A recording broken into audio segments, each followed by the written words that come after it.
which is, okay, how can we validate that it's aligned with everything, still persist. But the playing field has changed. We now have to apply this governance on an entire new level of code base, which has grown exponentially from the earlier days. And we can see this. I mean, this is not something that we can ignore. This is already happening. Think of it, okay, I wrote a new feature, like people said before.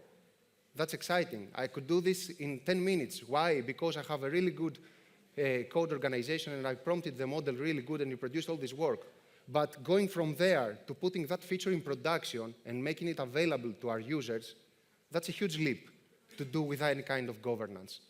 So we can safely assume that we will need to validate and fact-check the work that we have produced. And then the question is, how can we do this? Okay, you said all these things, we agree. Yes, the work that we need to govern and check against is a lot. But how would we do this without falling into old paradigms? Because you just said that what we did so far cannot work with a new throughput. The thing we need to consider here is to be proactive, to be intentional.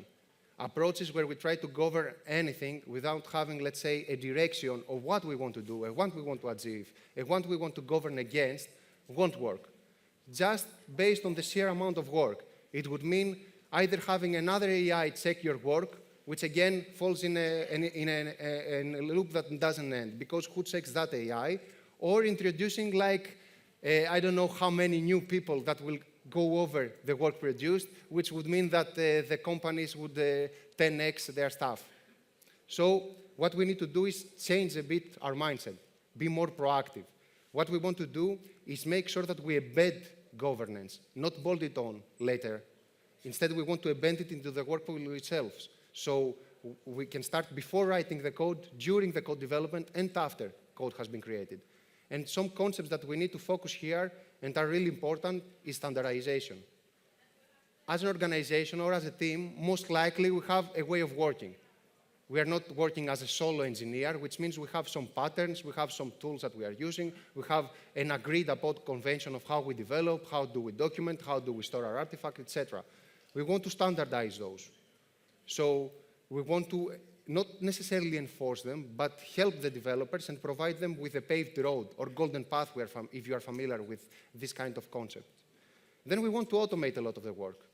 A lot of, let's say, governance check that happened in the past manually, and for example, a real particular case would be code review.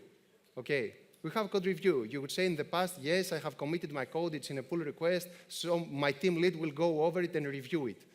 Okay, but if you're an engineer that has produced like 1,000 lines of code today, because with the AI you were able to, you cannot have your team lead go over that 1,000 lines of code today. It would mean having an allocated engineer just for checking your work. So 2 people for 1 month's code. That's impossible. So what we want to do is we want to automate a lot of stuff. We want to embed a lot of governance checks with testing, with linting, with instructions to the LLM of how they can govern, so we can minimize the human in the loop or the manual oversee as much as possible. It's natural that this will not be disregarded at all, but we want to make it intentional, involve humans where it matters and where the impact is most, where the blast radius is bigger. And that also ties with validation. We want to be deliberate. We want to be able to validate. We don't want open-ended let's say, sentences. Okay, we would like our code to be maintainable. What does that mean? I mean, what even maintainable means in terms? If you ask 10 people, each will give a different definition. What we want is a way to validate that, okay, here is a code, here is a fitness function, which is an objective, let's say, metric where we can put our code through, and then provide with a value. That value could be a binary, yes, it's maintainable, or no, it's not, or it could be on a scale. But again, we want to be deliberate. We want to have concrete. Because if we have this kind of metrics, then you imagine that we can automate a lot of the processes. If I can run a linter that says that the complexity of my code is like cyclomatic complexity is 12, and then I have a workload that says if the code is above 12, do not allow this commit, you can see that solves a lot of manual problems that might arise along the way. And the other important factor is feedback. It means nothing if all these, let's say, insights that I gather when I have automated and validated all this code cannot reach the developer in a quick manner.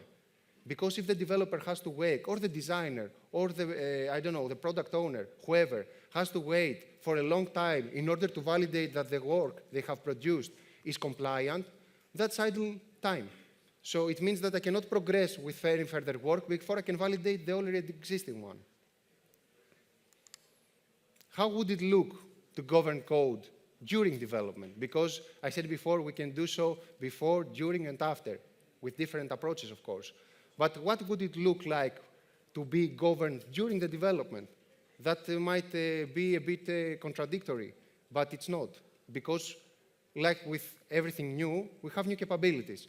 Meaning that, okay, with AI there are trade-offs, but we also can leverage new things. We can use things like prompt templates, where we can create guardrails and guide the LLM to produce the code that we want. And this ties also a lot of the new agents, like GitHub Copilot, What's on Next, and various similar tools offer the concept of instructions, which means that we can guide our model to produce code that aligns with our standards from the get-go. And you can imagine that this helps us a lot in the process. We can also leverage the LLMs to generate a lot of the test cases, not only for generating code, but also generating tests to validate that this code is working. Of course, if you're using agent mode, you already know that in the background, LLMs already do that. But that's not enough for us, because when we're talking about responsibility and ownership, it's different to say that, okay, the LLM probably runs some tests that I don't know how they look like and make sure that everything works. And it's different to say, okay, here are the tests. I have played my role in writing them. Perhaps I gave very detailed instructions on how to write them, or I wrote them from scratch. And these tests validate, again, exactly the things that I care about. We can use pre-commit checks, which means like before we even commit code, we can check for linting, we can check for compliance across various things that we care about. And of course, if the organization is big enough and produces a lot of its software in-house, then it could be meaningful and having a case study or a debate whether you need a fine-tuned model. Because the concept of a fine-tuned model is to take a model that has already been trained across a huge data set of various different things and make it, let's say, specialized in one particular area, just like we do as humans. A human cannot do everything. So they specialize in a particular sector and they become good at it. And that could also be the case for the models. You could say that, okay, I'm developing a lot of software in-house, and all this software has these particularities, has these complexities, these constraints, and targets these, let's say, use cases and this clientele. It's meaningful for me then, if the organization is big enough, to perhaps fine-tune a model and then make my engineers use that model. And that would take, of course, some time and some effort, and it would cost initially to train that model. But down the road, if we are seeing the model and the agent as part of the whole process, and we do not see these as changing anytime in the future, then I would say that it's meaningful at least to debate it or have a case study about it. Let's see some examples of governance framework. The first one, we can see a high level of IBM What's on Next governance, which essentially helps you govern things after the commit. And you can validate things like, okay, the model that I'm using to develop code, how faithful is it? How correctly does it answer? And things that are meaningful and can help me validate that, okay, if I use this model in my development and I provide it to my developers, I will have to do less work in terms of governing the code because it aligns more truthfully and in a more appropriate manner with everything that I'm doing currently. You can imagine that nowadays, almost everybody has a model of their own created, all the tech companies. And you have open source models, you have proprietary models. And yes, the open source models will say, here's how we are trained instead of the proprietary. But at the end of the day, how a model takes decisions, it's still a black box. We don't know. We just know that we have a box, we get we give it prompt, and then we have an output. How is the whole thinking process of a model, even if you have a chain of thought or whatever, it's not exactly clear. So you can only validate against the output produced. and see if that output matches up to our standards and if it aligns with how we want to do things. Because in the future, I believe that it will be optimal for an organization or even a team to not have every developer use their own model. It will be inconsistent overall. So we will need to lock down on a set of models that help us do the work that we want. And this is where this framework can help. It's always better to have a visual aspect of things. So if we see this simple diagram, let's say we have a new initiative, and we want to either create a new model or prompt template for our teams, or train an existing one, like we said, with the fine-tuning. So the flow would look like this. We request a new model, or we request a new prompt template, which would, like we said before, it's a way to guardrail and guide the model into producing the output that we care about, or a golden path. For those that don't know, golden path, like I said before, ties back to standardization, and essentially is, okay, as a team we have a way of working, and we have compiled all this, let's say, way of working with configuration files, file structure, tools used, into a template that we just hand it to our engineers, and they can use it. And this reduces onboarding time by a lot, reduces frictions, and also ensures that we have a uniform way where it matters.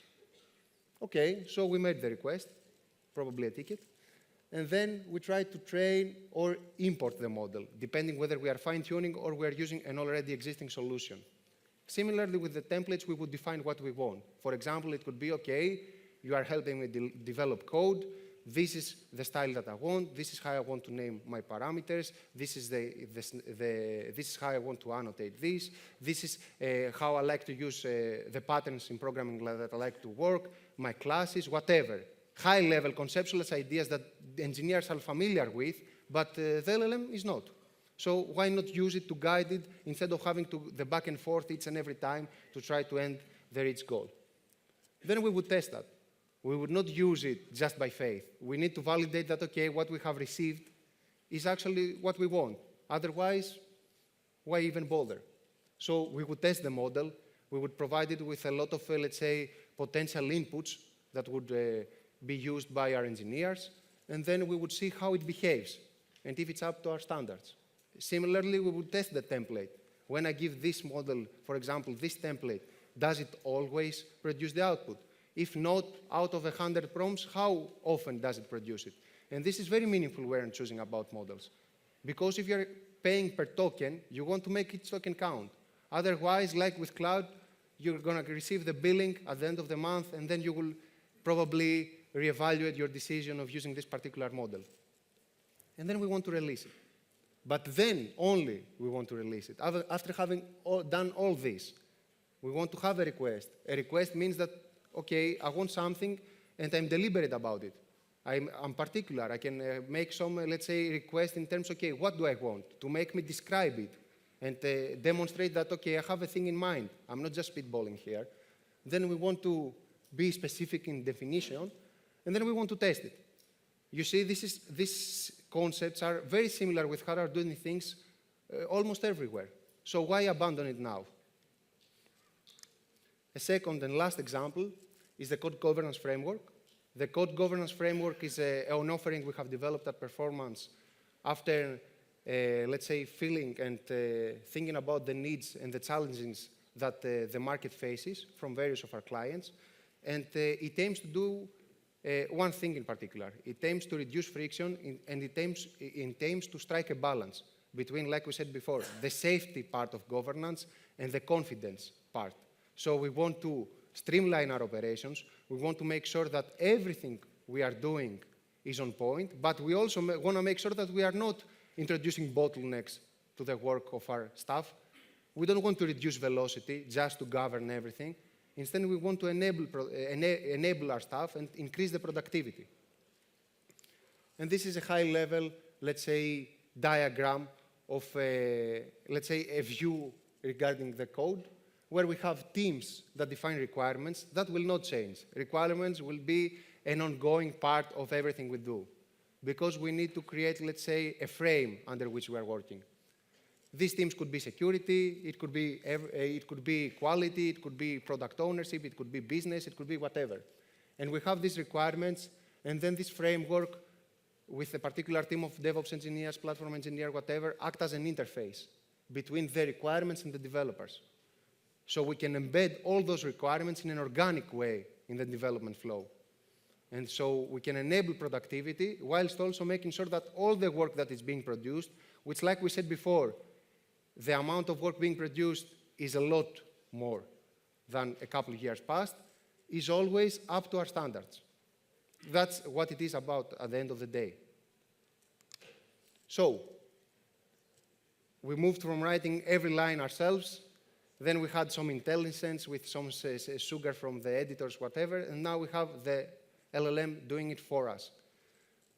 It's a safe, let's say, bet that you could say that the work that an engineer did in the past, like I said before, can nowadays be done in a matter of minutes or hours. So, but the need to govern that work, we cannot take it at face value. We cannot just accept anything produced. It's still there. That's not going to change. Like with everything, when we produce something, before we launch it, before we offer it to the customer, we want to make sure that it's of a certain quality. That will not change. And then here we have the problem, okay, we have a lot more work, but the need to check that work still persists. So we can imagine that applying old methods and old mindset will not work out eventually. The code generated and the work generated by the models will be so much eventually as they keep progressing and evolving that our old methods will not suffice. So it's better to adapt now. So if we want to have some key takeaways from today's session, it could be that, okay, everything is a trade-off. I believe everyone is here familiar with this.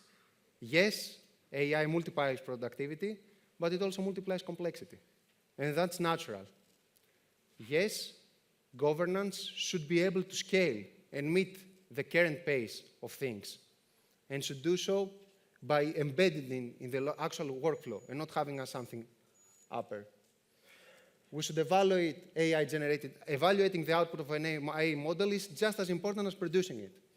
And the last and most important for me is that governance should not be a blocker, should not be a thing that we need to fear of.